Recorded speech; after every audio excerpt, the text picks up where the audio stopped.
sports, I'm known to keep it real. I ain't worried about your feelings when I'm in the field. They be watching what I do from my highlight reel. I'm just running to the paper, fuck how you feel. If you looking for the truth, then I'm the real deal. If you looking for the truth, then I'm the real deal. Shout out to the crew and they get real. I'm in with the crew, nigga, real.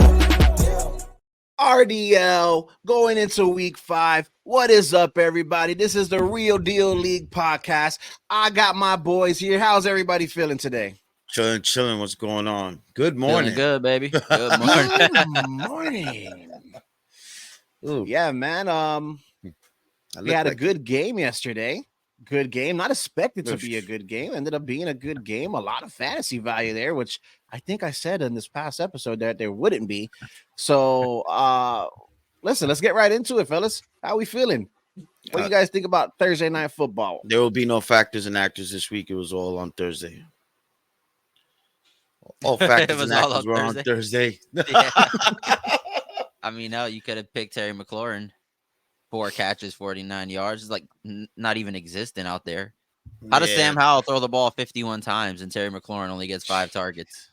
Dude, I don't know. I could tell you that. I got him on my team, and it wasn't good. I got like 8 points out of that one. Unreal. And everyone that he did get thrown, he got a PI called on it. So yeah, didn't even matter. I mean, a lot of points in this game. Let's start with the obvious one. My buy low candidate snapping again at 32 points. He had 15 completions, 29 pass attempts, 282 yards, 4 touchdowns, and 11 carries for 57 yards. Listen, if you didn't listen to me now, it's going to be difficult to buy low on him because he's on the up and up. If you didn't listen to me on that episode, he's on the up and up. It's going to be difficult to buy low. I thought that he may have regressed a little bit in this game, and he did not. So, yeah, man. Are we still buying him at a medium value, or what are we doing with Fields here? When it rains, it moors. When it rains, it moors. No, Jesus. I think right now, Justin Fields, it's your buy low opportunity is out the window right now after 2 really good games. Yeah. But I'm still at a point where, you know, is this something that he can sustain? Because we haven't seen this from Justin Fields as a passer. 4 touchdowns in a game, back-to-back weeks, or did he only throw 3 last week? Either way, it's out of his character to be this good of a passer in the NFL. So the only thing I would say with Justin Fields as far as trading him is if you can package one small piece with him and go get you a top 5 quarterback lock like a Josh Allen, a Patrick Mahomes, or whatever, do that. But other than that, you're rolling with this guy now because he's showing you back-to-back weeks, hey, I could hang with the best of them now all of a sudden. And he still is not getting the most out of himself as a runner. So it's really impressive what Justin Fields is doing right now. Yeah, looking at it, he also had a 4 touchdown game week last week. So 2 weeks, 4 touchdown games. Yeah. So last week was all comment. Last week was all comment, right? And then now this week he just got more. I mean, I know more went off last week as well, but it wasn't the week that he had this week. Right. Again, Moore seeing the value at 10 targets, bringing 8 of those in, 230 yards, 3 of Fields, 4 touchdowns going to Moore, and it looked like Washington was lost in the sauce. He kept getting behind those the safeties, and he was just wide open at some of those, and 49 points. If you started him, which I'm assuming you did, you are a good bump going into this week 5 before these Sunday games. I mean, besides that, I mean, like we were talking about Komet very briefly. Komet had the other tutty. Good thing about Komet, 5 targets, caught all 5 of his targets. Komet is going to slowly becoming a more viable option with 15 points. But this now 1-4 Chicago team is slowly coming back, slowly bringing up those value and fantasy points. My question to you before we start talking about Washington, because I didn't it was a little bit of injuries. We didn't see much of running on Chicago's team. But before we talk about Washington, my question is with Chicago, does this stay going? Does this continue? Do we continue seeing fantasy value here, or did they just play 2 really bad teams?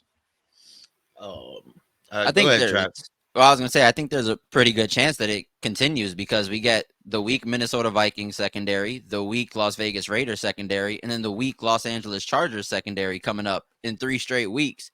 I mean, their next quote unquote tough matchup would be against the Saints, but I mean, at that point, they're building so much momentum through this 5-game stretch once they get to that New Orleans Saints game that there may be no slowing down Justin Fields or DJ Moore. DJ Moore is kind of solidifying himself right now as one of the top wide receivers in fantasy football. So I think you're rolling with them, you're starting them, and you're expecting them to continue this pace at least for the next 3 weeks against such favorable matchups. Yeah, for me, I was gonna say it's sustainable. I mean, it's Justin Fields. He's just his ceiling is there. Like, I mean, this is kind of like the floor for him. Not this game, but we're all expecting him to have these 25-point type games. So I really feel like, yeah, we're getting the Justin Fields that we were waiting for and we're expecting to get. And I think he can continue this. I mean, he's got to find other receivers, bro. Darnell Mooney is like non-existent right now, and it's like people drafted him pretty high, if I'm correct. It was more in commit. It was more in commit. There was no other value there. Mooney got 4 targets, brought 0 of them in. The St. Brown brother, 1 target, they didn't bring it in. And you're right. There's nowhere else to go. Mind you, technically Moore would have had a 4th touchdown had it not get called back. Oh man, robbed of points. Then they never showed us where he stepped out of bounds. So what are we doing, Vegas? You know what I mean? Yeah, I saw Warren Sapp posted. That's the only reason I saw it, because I was at work and Warren Sapp was like, NFL, tell me where he stepped out. And you didn't see it. You didn't see it. So don't get me started with the Vegas odds and this script. But hey, if the script works for your fantasy team, then hey, bring on the script. There you go. Moving on to the other side of the ball, Washington. The points came primarily through Logan Thomas, but let's talk about who was throwing him the ball. Sam Howell, as Trav, you said earlier, 51 pass attempts, 37 completions, 388 yards. I took the under on him, going under, I think, 240 yards. I was wrong. 388 yards, 2 touchdowns. He did have that interception, just a bad look, and he brought in a 2-point conversion as well. Sam Howell, great rookie. If you have him in dynasty leagues, he's somebody that you're excited about as well. But he's looking good. Now, my issue here is kind of same thing on the Chicago side. Samuel saw some love with 7 receptions, but at the end of the day, the most targets was going to the tight end Logan Thomas, 11 targets, 9 receptions, 77 yards, and a tutty. He did lose the fumble, but that's okay. 20 points from your tight end is cash. It's straight cash, straight money. Yeah, he was absolutely hooping. And my biggest concern is, like I said earlier, the Terry McLaurin, Jahan Dotson usage. I understand Curtis Samuel got 7 targets. He got the touchdown, 65 yards and all that. But when Sam Howell's throwing the ball 51 times, how is a player like Terry McLaurin only seeing 5 of those targets? How is a player like Jahan Dotson only seeing 5 of those targets? I mean, they were both out-targeted by Antonio Gibson, who's just a situational player for them as far as it goes for their running back room. Brian Robinson, the only running back with carries for them. Antonio Gibson just comes in to catch passes. So when they need a 2-minute drive, and game script favored Antonio Gibson, I get that.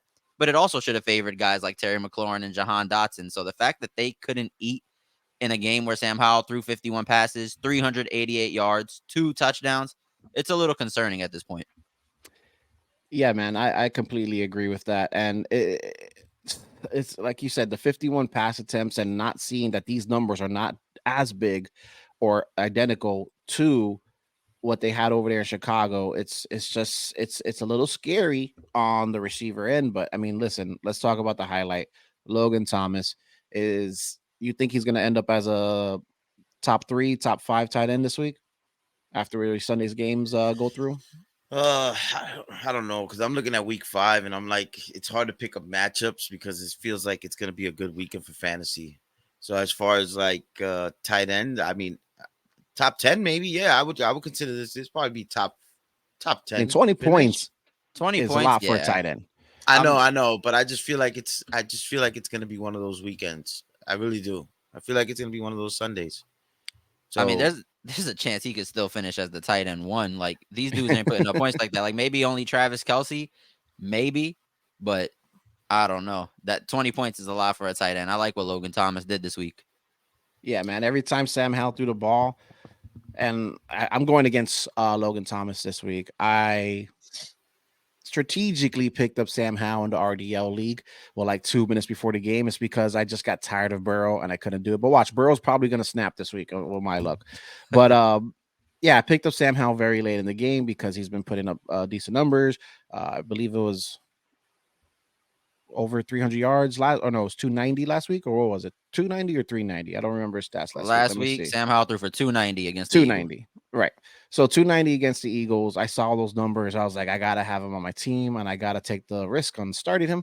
But of course, who I'm playing, which is our last week's guest, Javi, he had Logan Thomas. He started him, so it's a tit for tat there. But yeah, man, I don't see crazy value on this Washington team. Let's look at their upcoming games. They have Atlanta, Giants, and Philly again. So maybe at least for Sam Howell, there's some value there because he's been showing to slowly be progressing, and I could see more big yardage games for him, and at least getting in that 20-point range for a quarterback where he's projected to score at least 15 to 16 points per week. So Sam Howell could be a good start for you if you're having troubles, if you have a Burrow on your team or other quarterbacks that are just not producing. Look at Sam Howell. I was able to pick him up last minute. He's probably available in your league as well. Mm-hmm. Yeah. Hold on to Logan Thomas. I ain't letting him go. They have favorable matchups. I mean, they have a few there that you're going to be scared of, but looking at their upcoming games, they got some favorable matchups coming. I mean, yeah, outside of Philly, but we'll see what happens. Team that's on your head, so bound for one thing you could say about NFC East is that when they play each other, they play each other. So yeah, there's points to be made. Like there's usually high scoring games, so we'll see. We'll see what happens. But I'll hold on to Logan Thomas. And hopefully Scary Terry shows up next week. Hopefully he gets some love. Hopefully we get some love. Because it sure was scary last night, but it wasn't in a good sense. I'm telling you, dude. It's painful. Painful to watch that. All right, gentlemen. You have anything else we want to talk about this Thursday night football game? Like I said, points that I didn't see, that I didn't think they were going to be there, but hey, they were there. And if you had them on your team, you did very well. Yeah, one last comment for me is the running back room in Washington. You're probably wondering why the hell did Antonio Gibson outscore Brian Robinson this week? It was just game script. Brian Robinson's still the clear back there. He was the only running back to get any type of carry last night. Antonio Gibson, 0 carries. Game script just kind of got Brian Robinson out of this one a little bit. Look for him to bounce back in future weeks, maybe even as soon as next week against Atlanta. Yep. Okay. Let's talk about, right before we get off and segue into the injury report, the running backs of Chicago were, I think Roschon Johnson left with a concussion, if I'm not mistaken. Yeah. Herbert dealing with, I forgot the exact injury. Was it a hip injury? Ankle sprain. Ankle sprain. So I was way off. Ankle sprain. So going on to that, Herbert only 7 points, got injured. Roschon Johnson only 1.9 points due to injury. So we're not going to talk too much about that because it was injury plagued for the backfield in Chicago. But talking about injuries, Trav, what do we have for our week 5 injury report? Anything new? Anything we should be paying attention to? Well, a couple of big names on it. I think we can start with probably the biggest name being Devontae Adams, who did not practice on Thursday with his shoulder injury. It's being reported as a sprained AC joint. So we'll see. He was able to come back in and finish that game against the Chargers, like we spoke about on the previous pod. So hopefully he can give it a go, and he's just taking this time to rest. Javonte Williams, who many thought would miss maybe even 2 weeks with this new hip injury, is already practicing in a limited capacity as of yesterday. So maybe Javonte Williams can give it a go this week against the Jets. We'll keep an eye on that because we did tell you Jaleel McLaughlin was a name that you probably should pick up. But if Javonte plays, maybe you scratch that. Deebo Samuel's limited with his ribs and knee still that he injured against the Giants in that game where he just went absolutely nuclear. So he did practice in a limited capacity. Keep an eye on him for this week's matchup against the Dallas Cowboys. I believe it's a Sunday night one. So that gets tricky because if he doesn't play, you kind of run out of options to fill in with. Christian Watson back on the injury report, limited with a hamstring. He did practice Thursday, so we'll see. Maybe they're just taking it easy with him, easing him back in. Hopefully he can give it a go this weekend. The Packers play the Raiders. T. Higgins returning to practice this morning, Friday, with the rib injury. He didn't practice on Wednesday and Thursday, but he's back now. He said he wants to go. He said he wants to try to play. It's going to be up to the head coach over there, Zach Taylor, so we'll see how that goes. Aaron Jones back on the injury report with the hamstring injury again. A lot of hamstring stuff going on in Green Bay. I would expect Aaron Jones to play, but again, just be mindful because he is 28 years old, and those things do tend to linger at that age, especially when it's a hamstring. Derek Carr, limited with the shoulder injury, also a sprained AC joint. He's been throwing. He threw a little bit Thursday's practice, so we'll see what today's report says and if he can give it a go against New England, which I'm sure he most likely will. Saquon Barkley is returning to practice in a normal capacity with that high ankle sprain. He should be good to go for the 1 p.m. game against the Dolphins on Sunday. Ramondre Stevenson is practicing in a limited capacity. He has the injured thigh, so we'll see if he can get it going on Sunday as well. Miles Sanders, groin injury still. He's had that for a while. It's just lingering in the back right now, so hopefully Miles Sanders can come in and play, and we won't need to start Chuba Hubbard in an emergency situation. Our boy Amon-Ra St. Brown, abdomen injury. There's no real clarity with it yet. He hasn't practiced all week.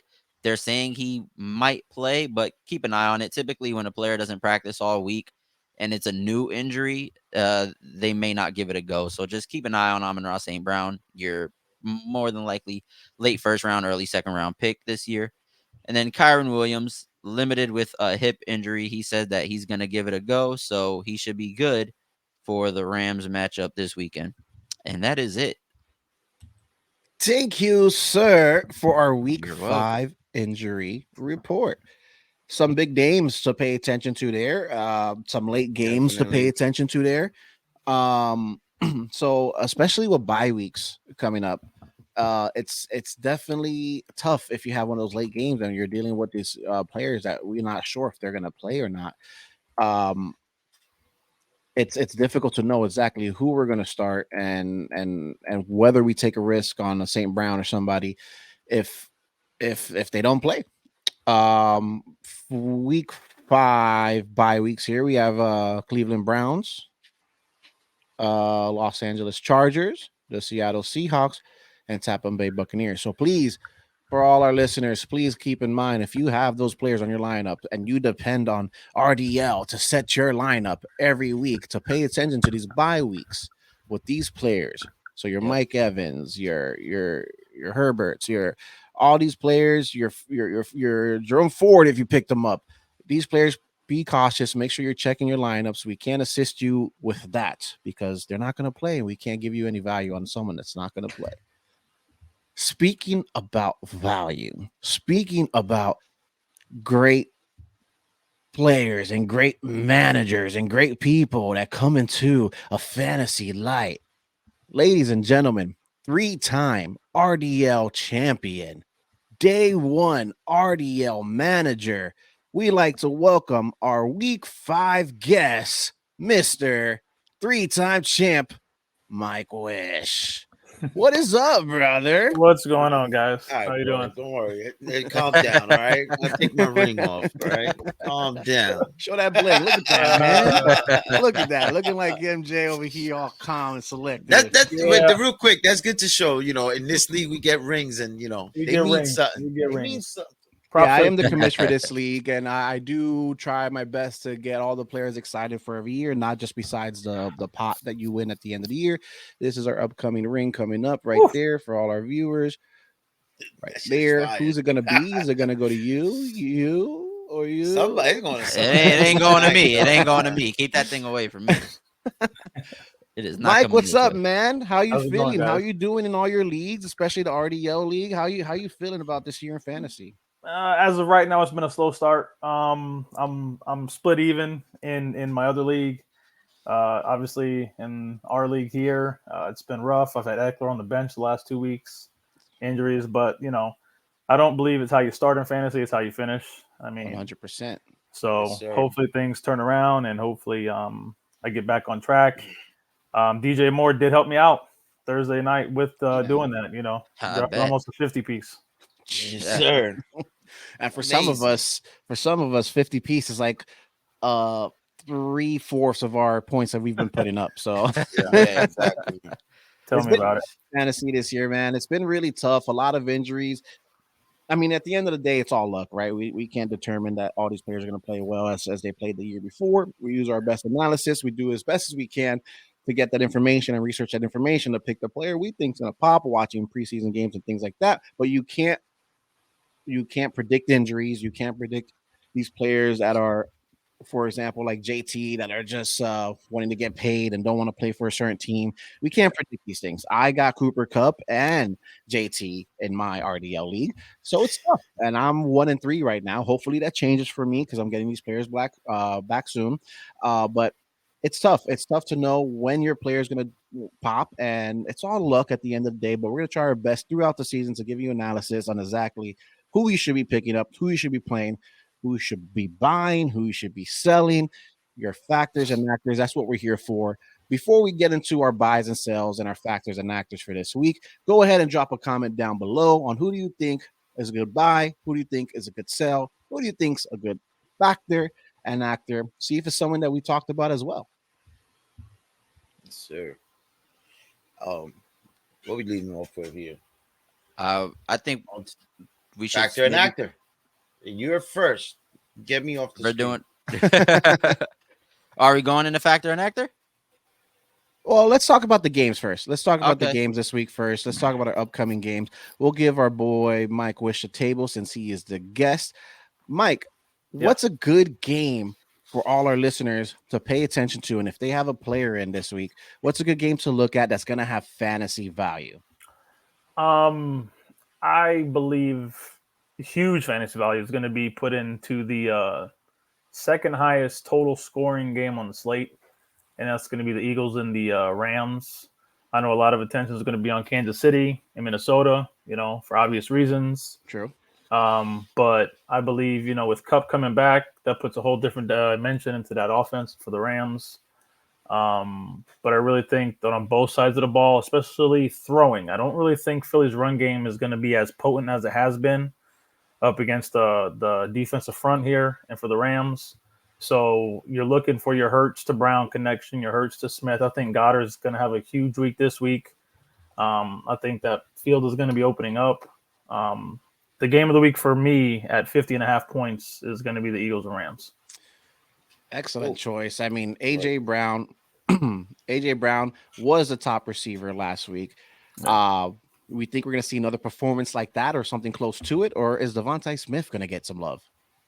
Well, I think Devontae Smith, obviously, the last few weeks in the beginning of the season has been Fields' more favorable option of going to. You saw the little bantering on the sideline with Brown and everything, and they shook it off.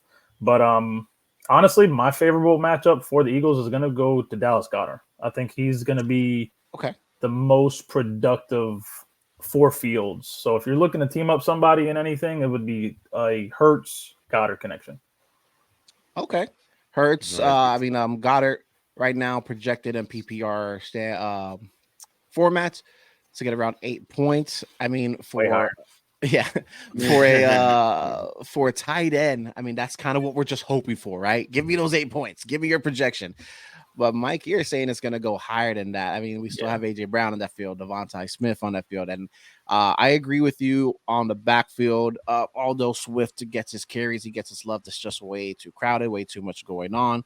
And it's definitely going to be tough on that front. Looking at the other end, the Rams, let's talk about Kupp.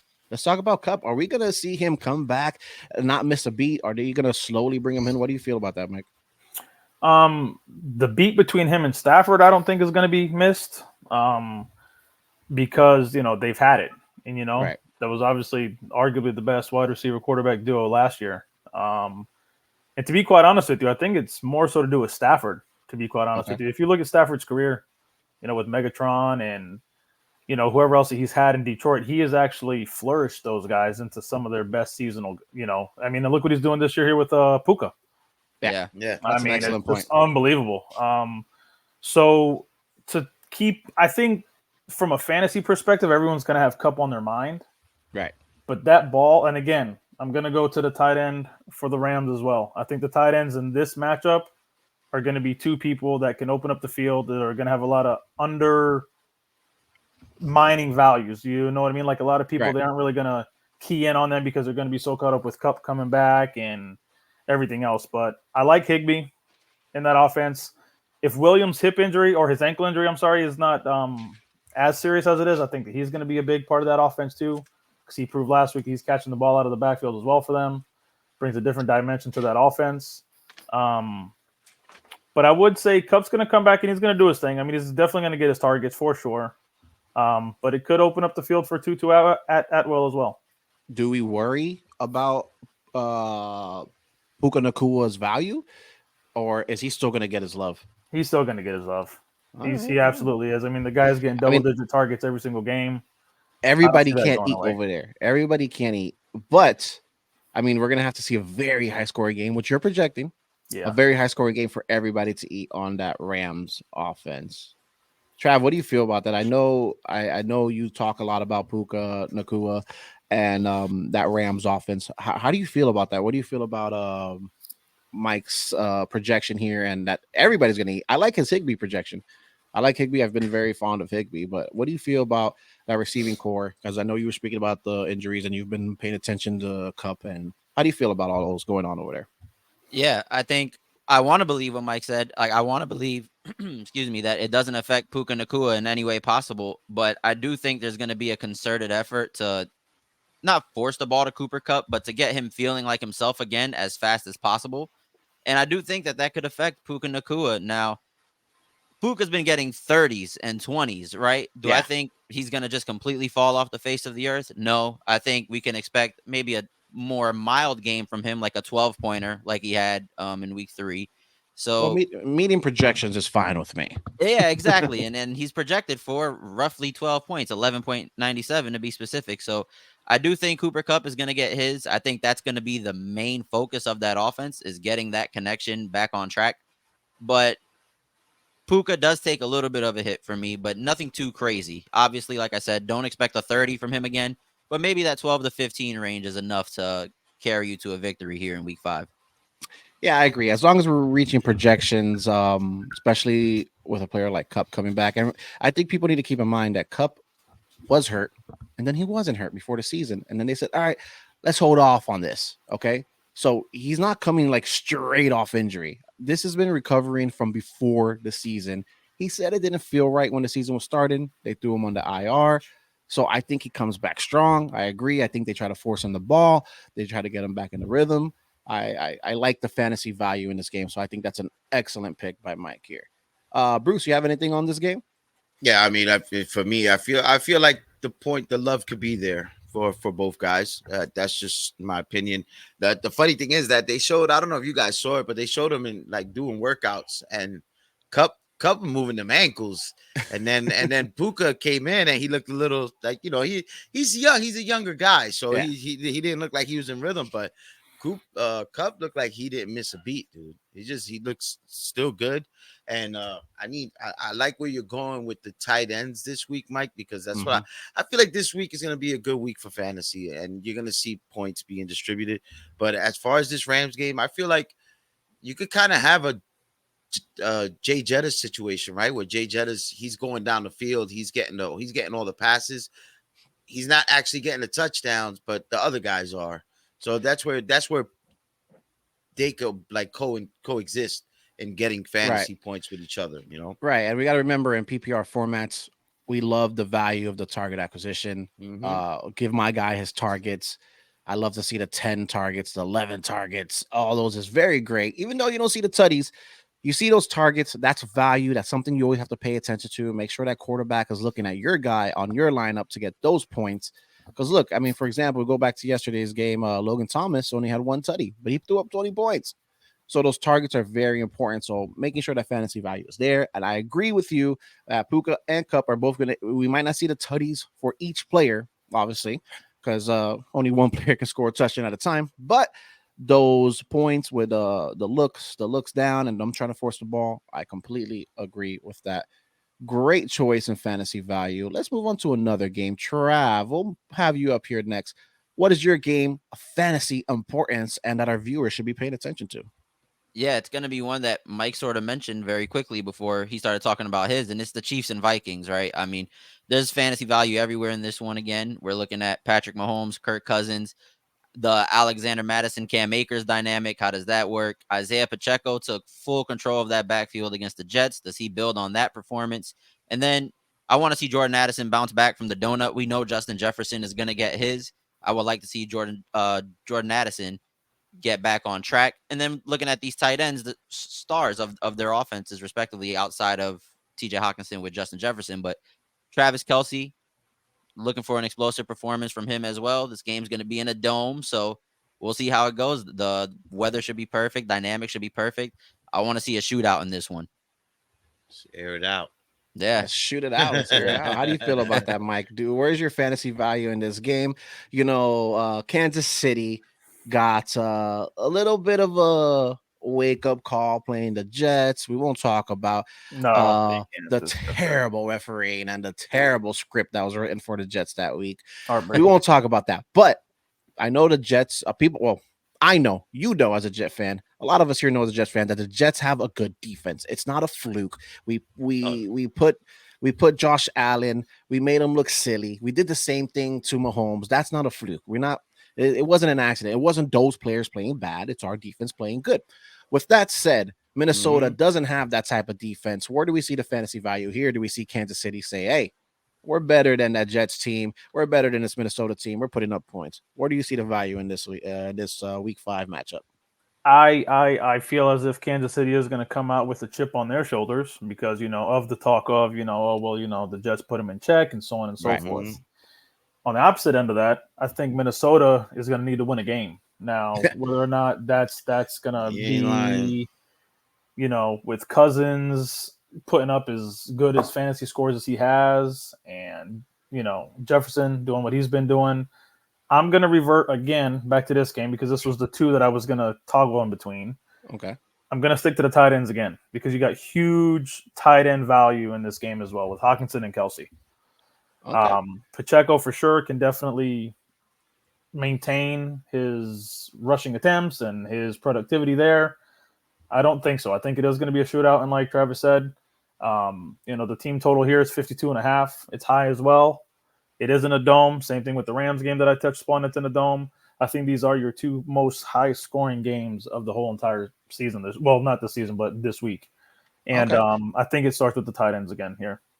So Hawkinson only putting up 4 points last week against the Carolina defense. So he's looking for a bounce-back game for sure. He needs some love there. Last week, he had 3 targets, only looked at 3 times, only 2 receptions. Not a lot going there. So I once again, I agree with that because he needs that love. He's not usually a 4-point player. He went week 1, 11 points, week 2, 26 points, week 3, 13 points, week 4 against Carolina, only 4 points. He needs that love. He needs those look. Kelce is Kelce. Kelce's Kelce. And if Taylor Swift's there again, then we might see Taylor Swift more than we see Kelce. But hey, Kelce's Kelce. He is who he is. Besides being Mr. Pfizer, besides being Mr. Taylor Swift, he's Kelce. He's a good tight end. I know there's a lot of weird publicity around him now, but man, he's Kelce, and you can never bet against Kelce, one of the top tight ends in our league. I agree. Yeah. Give me. What about you, Trav? Where do you see the fantasy value? I know we talk a lot about McKinnon. We talk a lot about Pacheco. Tell us about these running backs over there.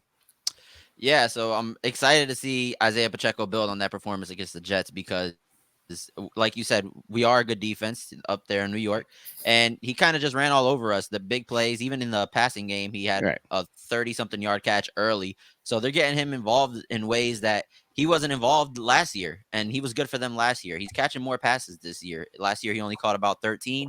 I mean, he's clearly going to break that this year. I think Clyde Edwards-Helaire has no role anymore unless one of these guys gets injured. There's just nothing there with Edwards-Helaire. Pacheco's clearly the best runner on the team. McKinnon's still the best pass catcher. At what point does Clyde Edwards-Helaire fall in? It's not like he's a dominant pass rush blocker for them when he comes in. So scrape him completely out of that backfield. And then Madison and Cam Akers, I just want to see how that dynamic works. Does Madison continue to get 15 plus carries a game, or do we start slowly working Cam Akers in to see what we have in him? So I just want to see how that backfield kind of shakes up a bit, because it's going to have huge implications based on all the hype Alexander Madison had in the offseason and where he was going in drafts, thinking, oh yeah, he's going to be the running back one on a team that's going to put up a lot of points. Now there's a little competition, and hopefully it lights a fire under him to either make him continue playing well, or Cam Akers comes in and just steals the show. Yeah, man. That's I need Madison bad. Yeah. No, yeah. I mean, Madison should be the guy, right? He should be the guy. Last week he did show that he was the guy. Week prior as well. That Cam Akers, I think he stays where he's at. I think Madison continues to take the workload. Madison as a player, he hasn't been too boom for us. Yeah. So I don't expect anything crazy, but I expect for him to get the chunk of the carries. I continue to see him being the RB1 in that Minnesota backfield. Bruce, I know how much you love your boy, Kadarius Toney. Talk about the receivers over there in Kansas City and Mr. Jay Jetta for Minnesota. How are we feeling about them? Well, Jay Jetta's just gonna. Jay Jetta's is like I said. Jetta's gonna Jetta. Jetta's gonna Jetta. Like last week, he had how many points? Yeah, I know he had like 26.50. Okay. Yeah, I mean, no, Jay Jetta's 24, 24, 27, 26. I mean, nothing to be worried about. And we're talking about a game where he got 2 touchdowns. The games prior, he had one game the week before. He had 1 touchdown the week before, but the weeks before that, he had 24 points consistently and no touchdowns. So it's like you don't worry about Justin Jefferson. If he gives you a dud, you live with it. But I'll be honest with you, it's like, what else do we expect? He's just nasty, bro. He's, like I said, he's a freak. So he's all day. You don't worry about him. What you do worry about is Osborne vulturing your touchdowns and Addison just giving you a straight donut and not touching the field. Like that right there. I had to bench him this week because that right there was like, what happened in that game where they needed to throw the ball that he didn't touch the ball. Yeah. So I don't know. Yeah, I mean, that right there left me like stuck. Trav, we know you're really big on Addison, but I agree. There's a lot of Jetta's the guy, right? Jetta's the guy. He's gonna get the looks. He's gonna get the touches. It's kind of tough. Hawkinson's also the guy. He Kirk Cousins likes to check down to Hawkinson a lot, and Hawkinson could go on those the fade routes, and he's always there. Big, tall tight end to get the ball going over there. On the other side of that Kansas City, on the other side of this matchup, Kansas City, do we see value in any of these receivers, or is it just a running back Kelsey? Kelsey what's that wide receiver? McKinnon. McKinnon. I hate to say it, but he's one of my favorite. Like, as far as for receiving, McKinnon is a guy I like to plug into the lineup only because as a flex, if you have to, especially with the buys, their passing core is like just not like you don't know who's gonna hit. It's like playing a lotto, dude. Every week with the Kansas City, like you just make a pick at the wide receiver and see if it hits. But for me, I always like McKinnon over all the other wide receivers.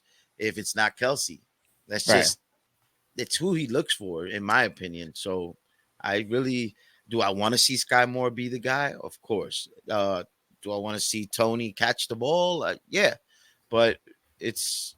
I mean, they incorporated him last week a lot, the Toney. But at the end of the day, I feel like McKinnon is he always checks down to McKinnon, or they design plays for McKinnon.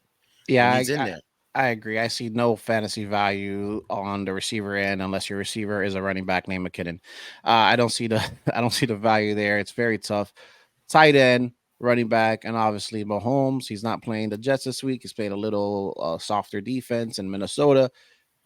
I agree with both you, for both Mike and Trav. Another big fantasy value game. Bruce, do you have something maybe that you think that we're going to get some points in? I want to hope that these two teams that have been putting up points give us a shootout Sunday night, and that's Dallas and San Francisco. Yeah, because I mean, they're two good defenses, but the offenses have been putting points, except for last week. Dallas struggled against Arizona. But I'm really hoping that this is what we get. Two high-power offenses putting up points. And I hope that it's good for anybody that owns Tony Pollard, CeeDee Lamb. We shouldn't even have to mention Christian McCaffrey at this point because it's just he's back to Carolina Panther days. Like, that's how I feel. He's good, bro. He's just nasty. The way he's running, he's balling. And then you want to see if Ayuk gets some. Ayuk is good, right, for this week, right? Ayuk is good. No, Ayuk touchdown every game for I think the past like 7 games. Yeah, so I just want to see. I just want to see that these two teams that have been putting points, hopefully, do put up points. I mean, and the defense have to make certain stops for one of them to win the game. But I just hope that the offenses, their high power offenses, continue to. For fantasy owners, do it for fantasy. Do it for fantasy, dude. Yeah, Brandon Ayuk is a guy I'm pretty high on. I think he's the wide receiver 1 in San Fran, better than Debo in my opinion. He's got 17. So the stat with Ayuk is he's got 17 receptions. All of them have gone for first downs. So that's like he's a constant, consistent down the field weapon over there in San Francisco. I think it's a first down or a touchdown every catch he had, right? Yeah, it's crazy, man. That's a crazy stat. CeeDee Lamb, let's get our boy back on track, Dak. What are we doing? I didn't draft CeeDee in the first round in multiple leagues to get 11 versus the Giants, 10 against Arizona, and 14 against New England. I mean, he caught a touchdown and still only had 14 against New England. But against the Jets, no touchdown, 11 catches for 143 yards. That's what I want to see from CeeDee Lamb. In my opinion, there's no reason why he can't get the same level of usage and attention as Justin Jefferson, A.J. Brown. CeeDee's talented. So I want to see Dak get him back on track. I believe CeeDee had double-digit receptions against San Francisco in last year's playoff game that they lost, and that was a low-scoring game too. So we have the ability to get this guy involved, get him double-digit targets, double-digit receptions. Let's finally go out there and do it. Yeah. Give me some Kittle love, too. I don't own Kittle, but Kittle's a great tight end, man. I would like to see some Kittle action as well. Talk about it. This is another game. This is another game. It's my third. It's so funny that my highest scoring game, then the Chiefs, and now this one. These are my top 3 choices for this week for the game of the weeks, right? They could have fantasy implications. And once again, I'm going to revert back to tight ends. Look what Ferguson did with Dallas last week. Huge game. Target share was up there. Kittle is no slouch whatsoever. With the game that McCaffrey had last week, I think obviously Dallas and everybody in the foreseeing future is going to probably be stacking the box and really making Purdy earn his stripes, right? Yeah. I mean, everyone's touting Purdy. He's been very consistent. He's only lost 1 game in his NFL career, blah, blah, blah, this and that. But I really feel as if that the tight ends in this one are going to be sneaky, maybe not for target shares, but for looking for the touchdowns, looking for the, three catches and a touchdown for 40, 50, 60 yards. I still think that they can get you 12 to 15 points, which could do it for you. Right. Ayuk has been, great this year. Debo, no slouch either. Mm-hmm. With how the 49ers have been utilizing Christian McCaffrey, obviously he had a monster game. He is the best fantasy player in football. Don't forget a couple years back, man, Debo was that guy. Right. Yeah. I think that they need to open him up more, and I think it may not happen this week against a stout defense, but you know what? They are missing Diggs. They're going to be worried about the run game. I would not be surprised if Kittle or Debo had huge games this week against Dallas because they're going to have to key in on Christian McCaffrey. I think they are going to force Purdy to throw the ball, and I think he finds people like Kittle and Debo, and they get them involved. I want to ask a question real quick. How many wide receivers in week 4 do you think you could have started over Debo Samuel and got more production out of them? Because he finished as wide receiver 124 last week. Jesus. 0.60. And we know he's banged up with the knee and the ribs. We touched on it earlier in the injury report. 0 targets last week against, I believe it was Arizona. Yes, 0 targets. My concern is if he's not healthy enough to get a target, why the hell is he getting 3 carries for 6 yards where he's going to get speared in the backfield? Like, why are we getting him 0 targets? If he's not healthy, just sit him. Make it easier for us to be like, you know what, Debo, maybe this isn't the week. because Or I'm just not designate him RB2. I'm not high on Debo to begin with. He had a really great week 2, a really great week 3, but I stand firm in my belief that Brandon Ayuk is wide receiver 1 and has the better chemistry over there with Brandon Ayuk with Brock Purdy, excuse me. Their chemistry is not forced. Debo with the screens, the flats, all the short game, that feels like they're making a concerted effort to get Debo the ball. Brandon Ayuk just knows how to get open, especially downfield. So my concern is if Debo's not healthy enough to earn targets against a weak Arizona team, why are we giving him 3 carries for 6 yards? 0.60 points from Debo is unacceptable. And you know it's only because he's banged up. So why even play him if you're the 49ers? Arizona's no slouch. They're ranked aren't. 21st in pass defense in the league. They're one of the upper half. Obviously, look at what you just touched upon as well with CeeDee Lamb not being as productive last week against Arizona as well. So I wouldn't really take it to the extent of the injury and him being hurt. He's coming off of a 22 and a 25-point fantasy scoring game just before this, which again in that offense with Christian McCaffrey in the backfield, Ayuk being so potent as he has been, he's still a big piece of that offense. And going up against Dallas and in this matchup, I think that he is going to be a vital point in their offense. Now, go to show it, he may be a delusion, he may be a distraction. You know what I mean? When you got Debo and Christian McCaffrey in the backfield, the defense got to pick one. Very true. I completely agree. Some good analysis by both you, Trav and Mike. Big fantasy value. Before we move on to our buys and sells, I'll go very quickly. We won't talk too much about it, about my game of the week. My game of the week is a team that's going to put 30. They're going to win by, I believe, 20 to 30 points against the other matchup, and that's the Giants-Dolphins game. I think the Dolphins, they're upset that they got mollywopped by the Buffalo Bills. The Giants are not a very good team. If you have a Dolphin player on your team, on your fantasy team, start them this week against the Giants. That's how I feel. I won't talk too much about it. We have to move along. Buys and sells for week 5.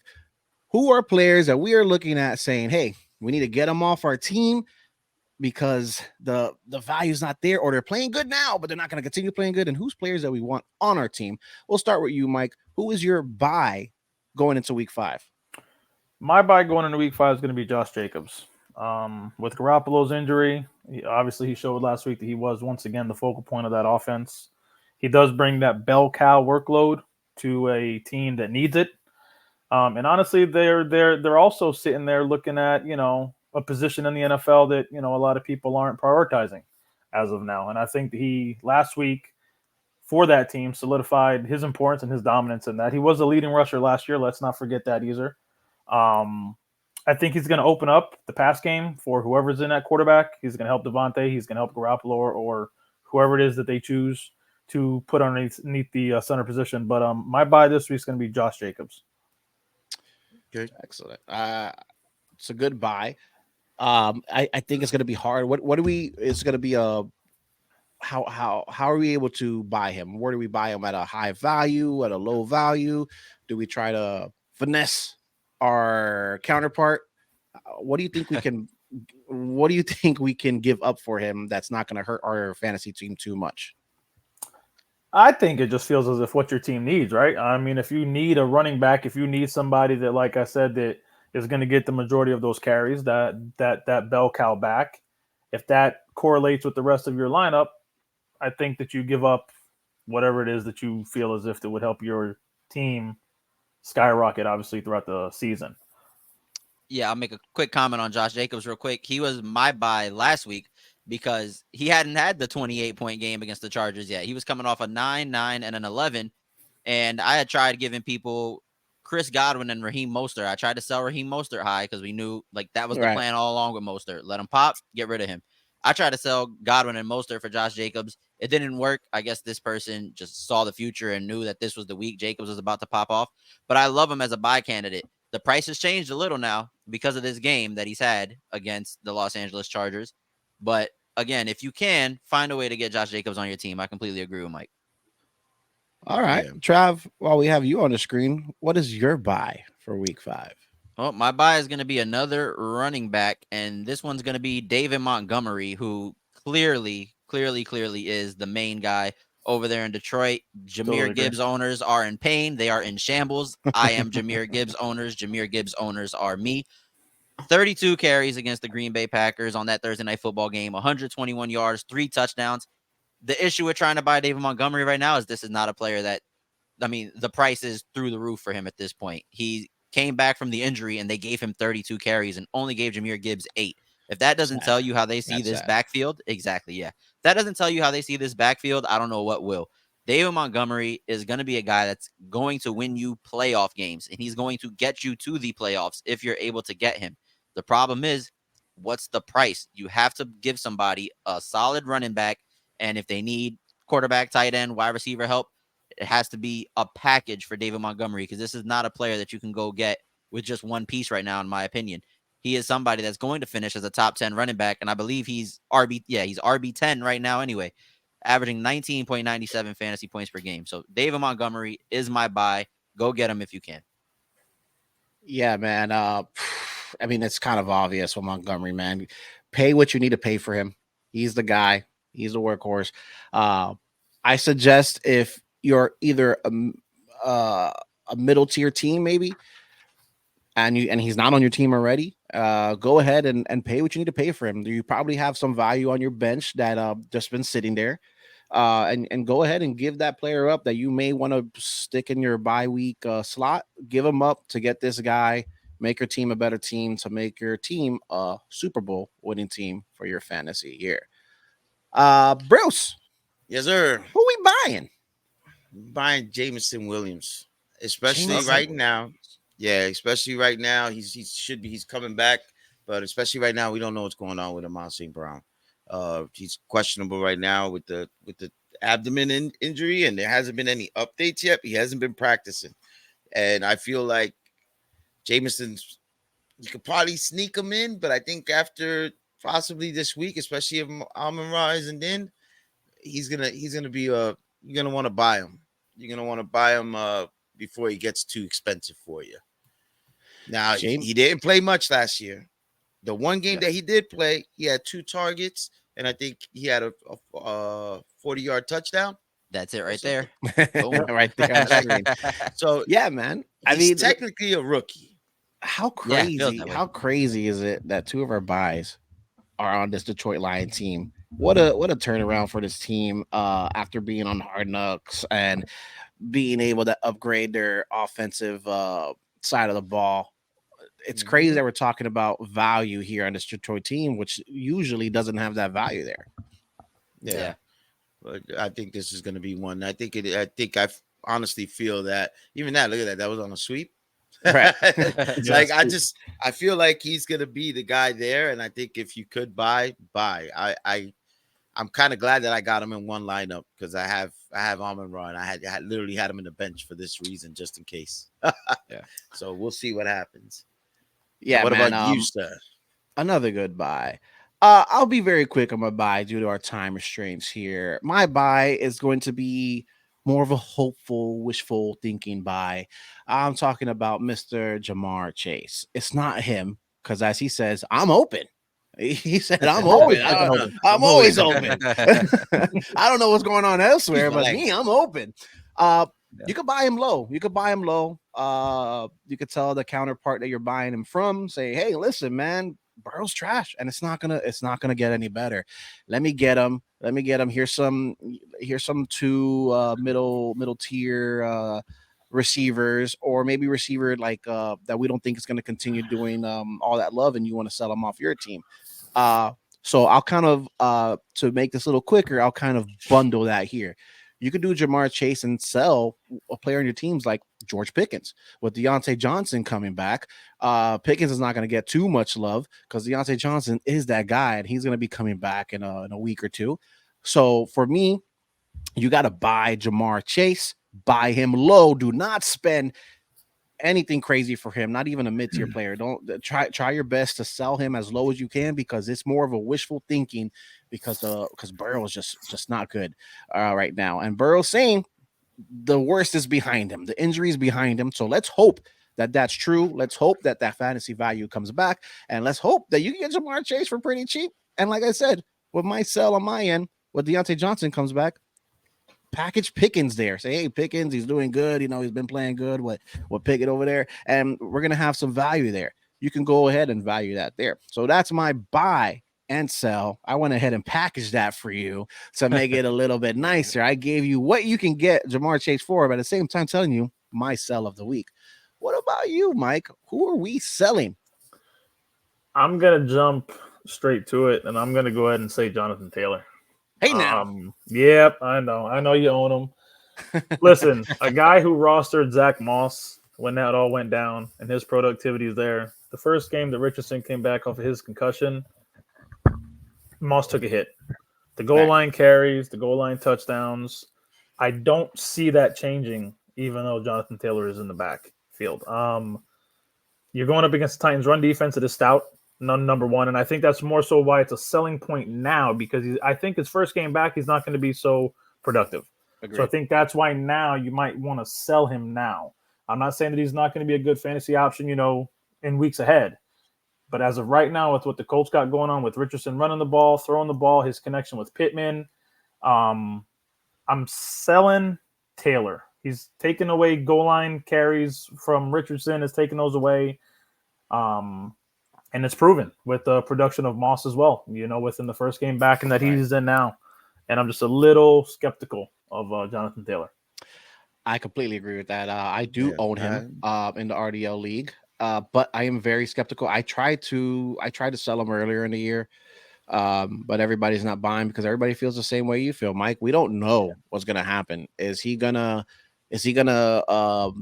create an audition tape for his next team? Exactly. Is he gonna say, "Screw you, Colts. Screw you, Jim Irsay," and is he just gonna secret spy agent take the team down from within? Or do we just see the Anthony Richardson continue to ball out like he's been balling now, and now that he's healthy? It's very up in the air. I have no choice but to start him. My team took a big hit losing Kupp and Jonathan Taylor, so I have no choice but to start him. But if you do have a choice, if you did plan accordingly, if you did pick up your Moss or you picked up another player that was able to step up in that absence, be weary of starting Jonathan Taylor this week to see if even he gets so much love as they say he's going to get. I'm not even sure if Richardson's even going to have that much in productivity there running in the ball either. Because, like I said, the Titans got one of the most stout run defenses. I think they're second to best in the league, actually. Yeah, so they're keep an eye up on there. that. If you're looking for productivity, it might be in the passing game. Good. Excellent point. Trav, who we selling? It's going to take some work to sell this guy. You're going to have to get on the phone with this person, speak voice to voice. They're going to have to hear how serious you are about getting rid of this person, because it's not a sexy name, but it's someone who's producing at a high level, and that's Adam Thielen for me. He's wide receiver 10 right now in fantasy football, averaging 17.57 points per game. And like I said, the name is not sexy. So when you try to sell Adam Thielen, it's going to take a lot of finessing. Now, there's some things that you can point to when you try to sell him. He's had good games with Andy Dalton, and he's had really good games with Bryce Young as well. So he has rapport with both of these quarterbacks, and he's seeing a lot of targets over there in Carolina. If we look at what he's done over the last few weeks, he had 2 in week 1, fine, whatever, it's week 1, 9 in week 2, 14 with that Andy Dalton game in week 3, and then 8 in week 4 against Minnesota, his little revenge rivalry grudge match, whatever. But this is someone that's putting up consistent points. 20 in week 2, 31 in week 3, 15 in week 4. There's a window to sell him here for someone that's struggling at wide receiver. We've got some injuries at wide receiver. We've got wide receivers that are underperforming, a la Jamar Chase, CeeDee Lamb. These guys that may be 0-4, not me, definitely not me, with CeeDee Lamb on their team. Again, I'm not talking about me. That would try to move CeeDee Lamb and get some value, immediate value, because they need points to try to catch a win in fantasy. So, again, not a sexy name. It's going to take some work to move him, but I think you should move him because I don't think all the days ahead are going to be as green as they have been these last 3 weeks.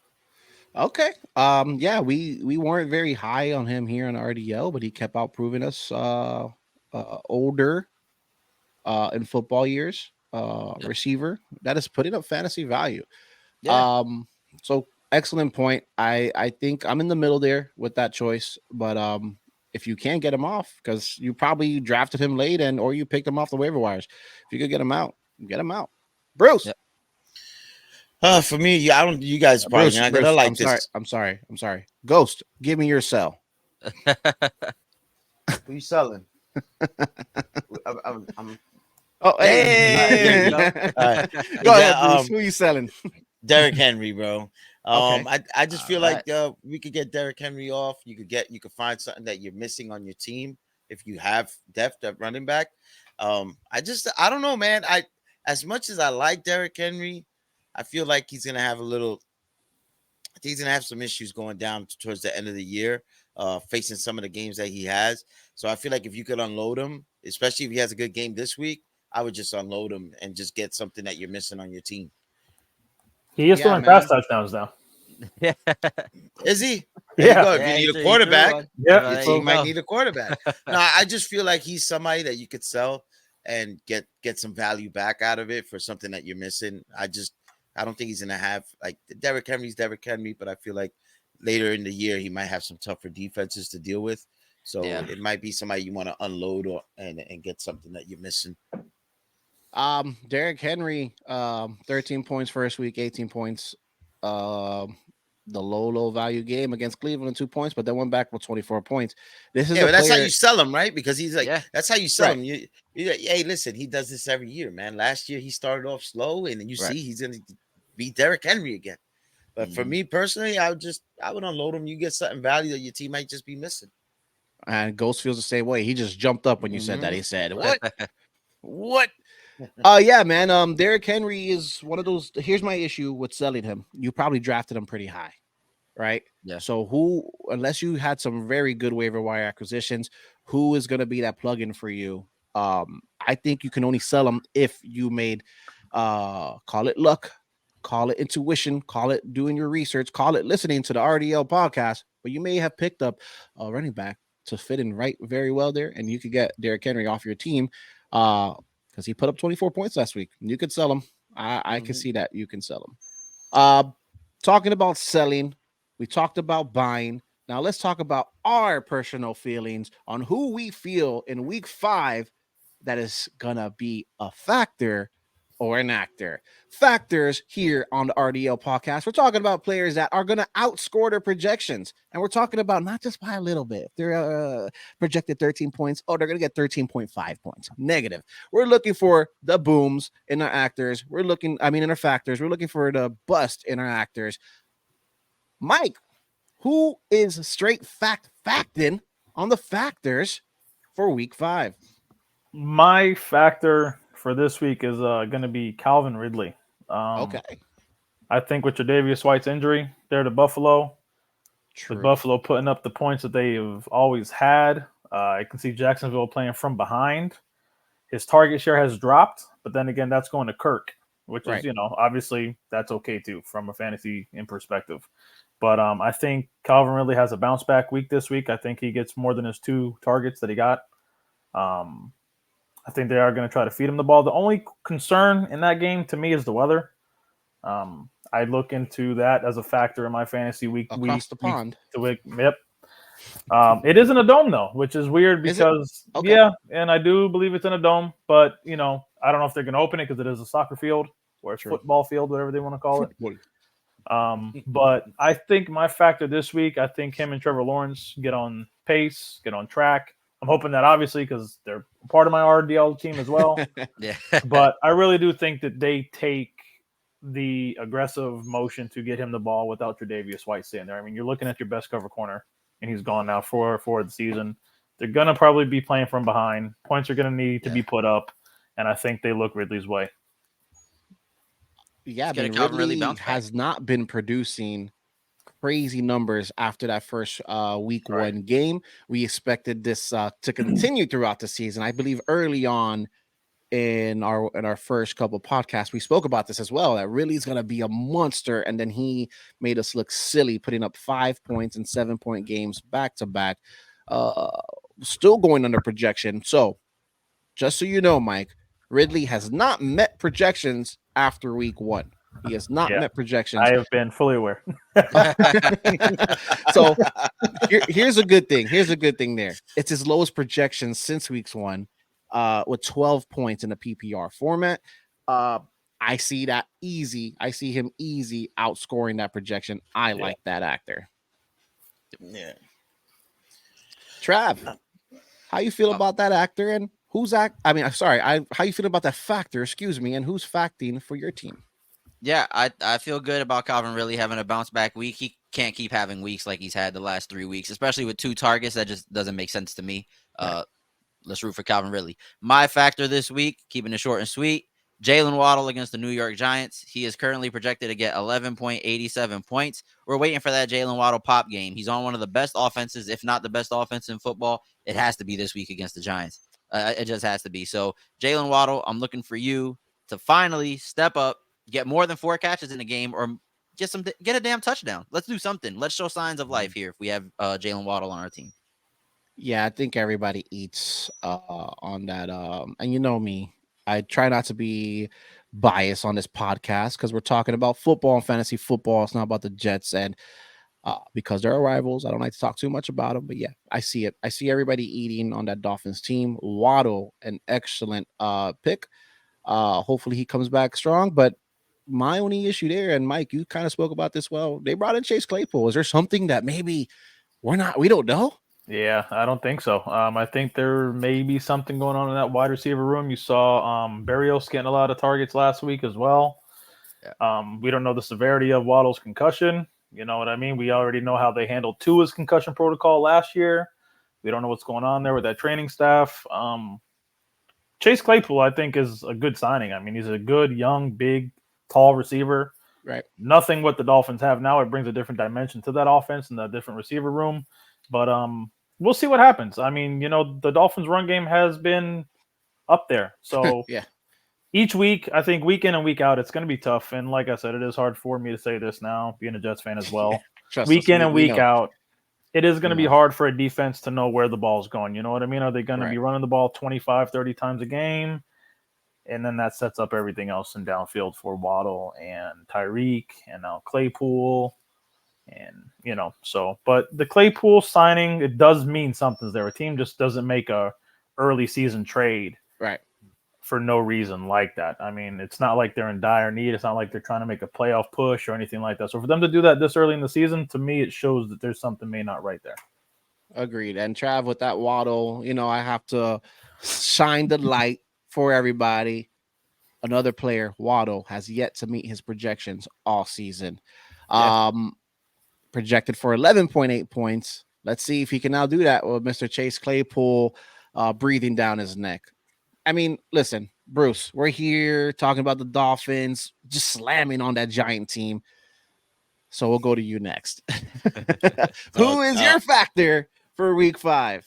My factor this week, I think, is going to be Travis Etienne, man. I think he's just going to have a good game. Going back across the pond. Yes, sir. I feel like the Bills been allowing a lot of. Well, last week they allowed almost 150 yards rushing on the ground and two touchdowns, and also 100 yards to the running backs passing. So I feel like there was a lot of yardage being given to the running backs in the game against Miami. So I feel like Travis Etienne bounced back week for him.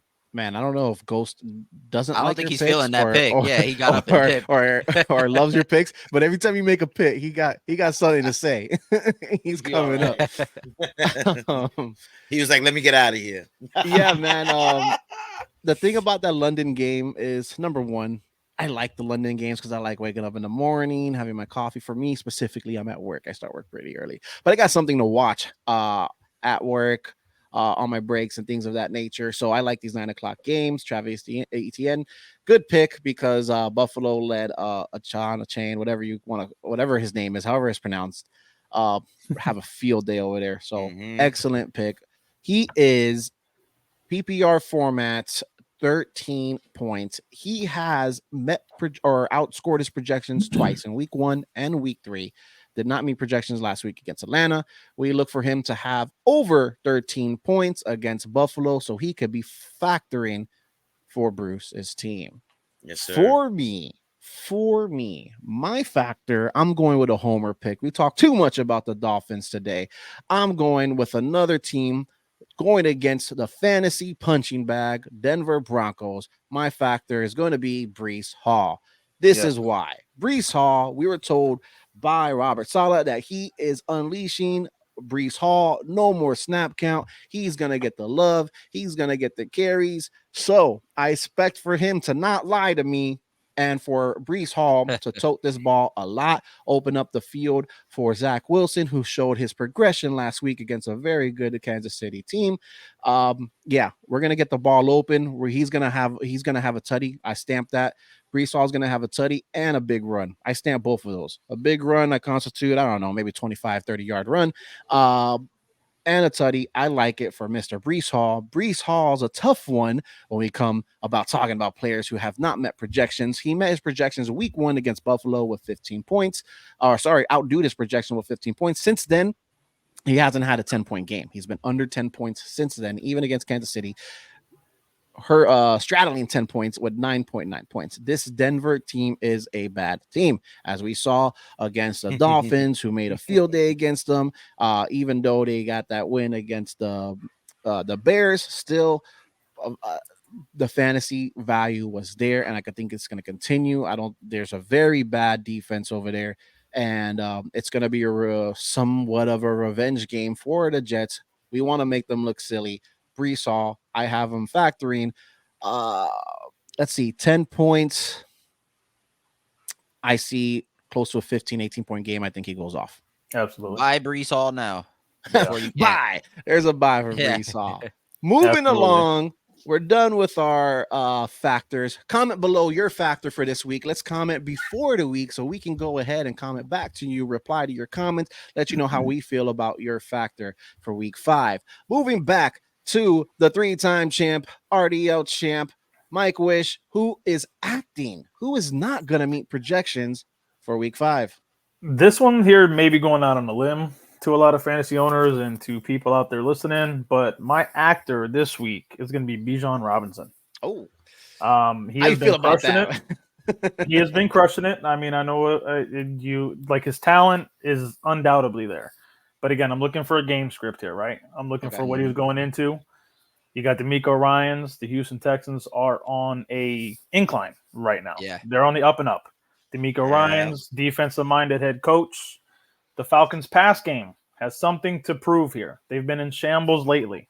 I understand that, Bijan has been doing his own thing. I think the productivity for their passing offense is why he's been doing so good. But I think this week against Houston, DeMeco Ryans, I think they forced the Falcons to throw the ball more than run the ball. And I think that's why Bijan has a decline this week, because they're going to be getting after him. Yeah, man. Bijan projected for 16 points. It's rather high for some running backs. So I'm okay with that. I'm okay with him. I'm not. I know. I'll give you your stage in a second. No, I know how you feel about it. But yeah, I'm okay with that. This is a good Houston team. A Houston team that they're feeling it, man, on offense and defense. They're feeling it. They're feeling good. So I see him with a safely say a lackluster performance. Bruce, go ahead, man. I know that's your boy. Hold up. Ghost is coming and telling you silly again. Ghost is telling you silly. He's telling me to stop. Chill out. He's about to come on the mic. He don't want to hear it. He don't want to hear it. Hey, Trav, go ahead. I don't want to go. Trav, what is your actor for week 5? My actor for week 5, real quick, it's going to be Alvin Kamara against the New England Patriots. He came back and had a phenomenal game in his return against the Tampa Bay Bucks, 21.40 points. However, you're not going against Bill Belichick. Bill Belichick, notorious for taking away a team's best offensive weapon, and make no mistake about it, I love Chris Olave. Alvin Kamara is still the Saints' best offensive weapon. 14 targets last week, 13 catches, but only 33 yards on those. I don't think he gets 13 catches again in a game. So if you take away 13 points from his 21, we're looking at an 8-point performance. I think temper expectations on Alvin Kamara. He's going to be an actor for me this week. 21 points last week, projected for 13 points last week. It was his welcome back game. That one's rough for me, man. I feel a little rough there. I know they're going against New England, who just got embarrassed by Dallas, but we got to remember Bill Belichick. He is a guru with the defensive plays and knowing to stop the threat on the other team. He couldn't do it last week against Dallas. This one's tough for me. I'm not gonna lie, Trav. How do you feel about that one, Mike? Alvin Kamara, I mean, like he touched upon, he is the focal point of that offense. He's been the focal point of that offense for a couple of years now. New England took 2 defensive hits, huge defensive hits, injuries, plagued them both in the run and in the secondary. I could actually see Olave and Kamara having 2 really big games this week, to be quite honest with you. With Judon and Gonzalez out now, I think they're going to want to do the same thing as we touched upon earlier in the show with Kupp. I think they want to get him back into the groove of things and get him comfortable in that offense with, Carr and everything else. And I'm not too sure that that's somebody that I think is going to be an actor this week. But hey, listen, here at the RDL podcast, we make big claims. And for the most part, we've been pretty on point this year. So, hey, if Trav is one of your favorite analysts on our RDL podcast, take that to heart. Take it to heart that Kamara is going to be an actor underscoring at 13 points this week. Now that Ghost is calm and he's relaxed. You know what we're talking about. I think he was agreeing with Mike. But listen, Bruce, who's acting for you? My actor, I already kind of spoke about it on my bye. I feel like we got Amon-Ra, he's projected for 17 points, and I just don't think this is going to be that week for him, especially with Jameson coming back. They will not have an issue limiting his snaps. I think they'll be able to live with that. So him dealing with his abdomen, we don't know if he's even going to play. So that's something that you got to look, keep an eye on. If he does play, I got a feeling he's going to be limited because of that injury. So he's going to be my actor this week. Yeah, man. With missing the entire week of practice, if he does play, I agree, man. Be weary here. If he does play, he might be just a decoy because he ain't feeling your picks, Bruce. He ain't feeling your picks. You don't want to hear it. You got a fantasy team I don't know about, bro? For real. Yeah, man. Mike, what's your input here? I mean, he may not play, Mike. So what are we feeling about this? I'm on St. Brown. Look, listen, that Lions offense, it's hard. I don't think Jameson Williams takes any target shares away from him. But then again, I don't want to make it seem as if Jameson Williams is like a one-trick pony. The clip that you showed earlier with the reverse, the sweeps, everything else, he's a speedster. We all know that. I don't see Goff giving Jameson Williams the target shares. Okay. And you touched upon that earlier. That's a huge focal point in fantasy upside. Can he? Sure. I mean, obviously, the guy can go out there and catch, 3 balls, 100 yards, and 2 touchdowns. If that's what you're looking for week in and week out, I don't think that's longevity for a successful fantasy team. Other than that, I mean, I would still be clicking on St. Brown over Williams and week in and week out for just the productivity and everything else. Yeah, man. I agree with that. And the reason why I think it's a good actor is because we got to remember the value on that team. We spoke about it a little earlier that Detroit has value, fantasy value. We haven't spoke about another guy that catches the ball, Sam Laporta over there. Yes. So there's a lot of other options. So if our guy, Amon-Ra St. Brown, is hurt or he is not feeling 100% and he still gets on that field, I agree with him acting for week 5. All right. I think it's me before we end off the day. And it's somebody that you guys are not going to agree with because you guys have been talking. Some of these have been your buys. Some of these have been your factors for week 5. My guy that's going to be acting and underscore his projections for week 5 is a guy that he probably developed an accent being 2 weeks in London already, Mr. Trevor Lawrence. Hear me out. Trevor Lawrence hasn't been crazy points week in and week out. He's been doing what he has to do. The target share is being spread across that offensive team. So he's getting the balls to not one player, but almost everybody in that team. This Buffalo defense, they had injuries pretty early on in the Miami game, and they still made a high-power offense in Miami look like overhyped nonsense. They made it seem like, is this Miami team real? or is Buffalo just that good of a defense? So that's for me. That's why he's going to be acting. I know they're missing some big names now, but is Von Miller coming back this week? I know he traveled. He is. I mean, he is. He actually gave a insight of a 94% chance he'll be playing. So he will be there. So so he'll be there, whether it's for moral support or whether it's to give Trevor Lawrence a hell of a day. Listen, this team, they've been in London for 2 weeks. They have the advantage. When we talk about, I think Bruce, you bring it up a lot about that home field advantage over there. They have the advantage there when it comes to that. But this Buffalo team, we're gonna see. And talking about their defense, how they slowed down the Dolphins' offense. Is it scheme? Is it that they're just a good defense? I think there's a good defense. I don't think that not just any team can do that to the Dolphins. So I see Trevor Lawrence having a tough week. Yeah, I pick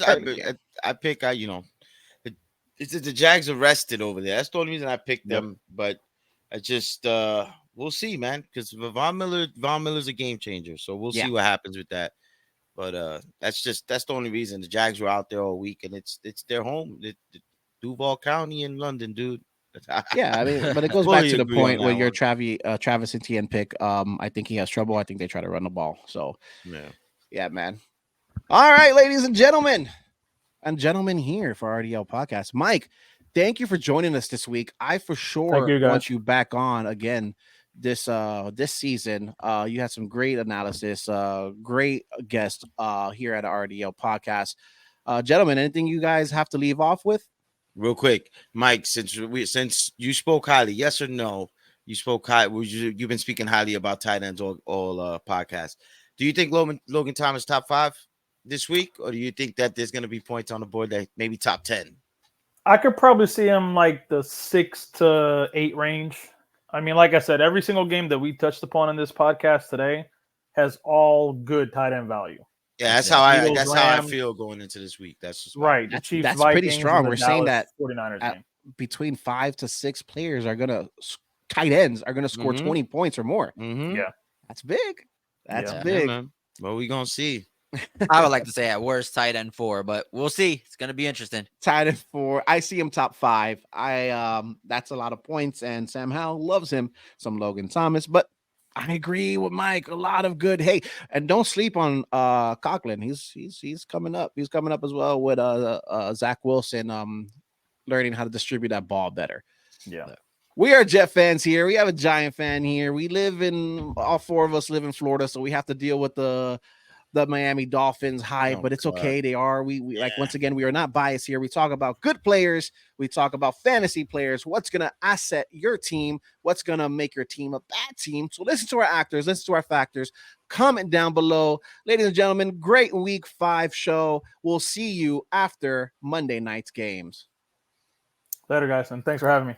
Yes, sir. Later. Yes, sir. Thanks for joining us. If you looking for the truth, then I'm the real deal. If you looking for the truth, then I'm the real deal. Shout out to the crew and they get real.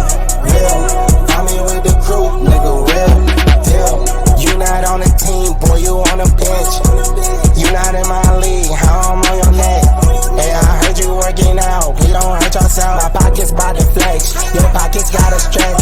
Okay, don't talk too much and Bruce go at your chest. I just told him to let it go, but he ain't got already set. And I bet he leave him frozen when they hear what Travis said. You ain't